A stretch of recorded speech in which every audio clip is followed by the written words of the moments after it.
So we've got Green Island Ficus with Ligustrum, and in this house, this is full sun all day long because the front of this house, sun rises in the east, sets in the west. Let me close my van here because it's starting to rain a bit. I'm testing the irrigation system of what's going on in the front of this house and why that Ligustrum, they're thinking it's, well, water damage, or there's, you know, water going into that area. Well, this is a higher up, and when you see Green Island Ficus dropping its leaves and turning yellow, it's usually a lack of water. And we just went through a drought where the temperatures went up into the 80s and 90s. It didn't rain for an entire month. The irrigation was set still for winter, and we had to change it last month to this. This is why it got drought stress. Now people say, well, that was last month, now it's raining. We just had a hurricane come through and a tropical storm, and yeah, plants don't recover in 30 days because all of a sudden it rains. This is the problem that we have with plants, is once they get stressed, they're going to continue to get stressed. The other issue that we have with this is that this zone is together with another zone where the plants are in full shade. And that is a problem when you design an irrigation system where you're going to do a very expensive landscape, you know, in excess of $150,000 in plant installs, to not have a perfect irrigation system based on what you're going to install in that landscape. This is a thought that is an afterthought. It just needs water. Well, let me show you over here. You know, these are getting water. These are, you know, pretty much also full sun, except that they have these palm trees.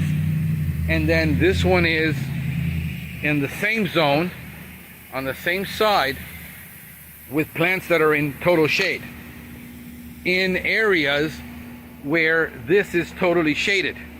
And this will eventually get, especially with your mondo grass over there, you're going to get disease. Now you have turf installed, and the turf died because it's in total shade.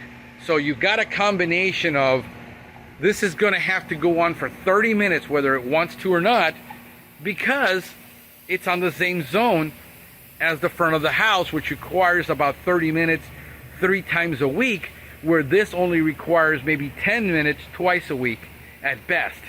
And this is the problem where plants start dying, and people, well, you're paying for pest control, you're paying for fertilizing, can you just put more fertilizer and make it better? I just feel it needs to be more fertilizer. Let me show you. This one here, you know, full shade. Look how great these are doing in full shade. How beautiful they are. There's not a blemish on them.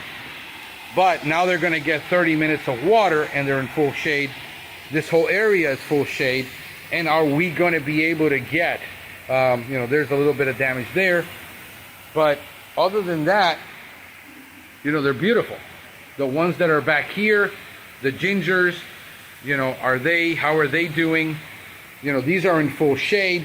So I got to give this landscape, whether I want it or not, 3 days a week of water now, when it only needs water twice a week for maybe 15 to 20 minutes, because there's no sun in those areas.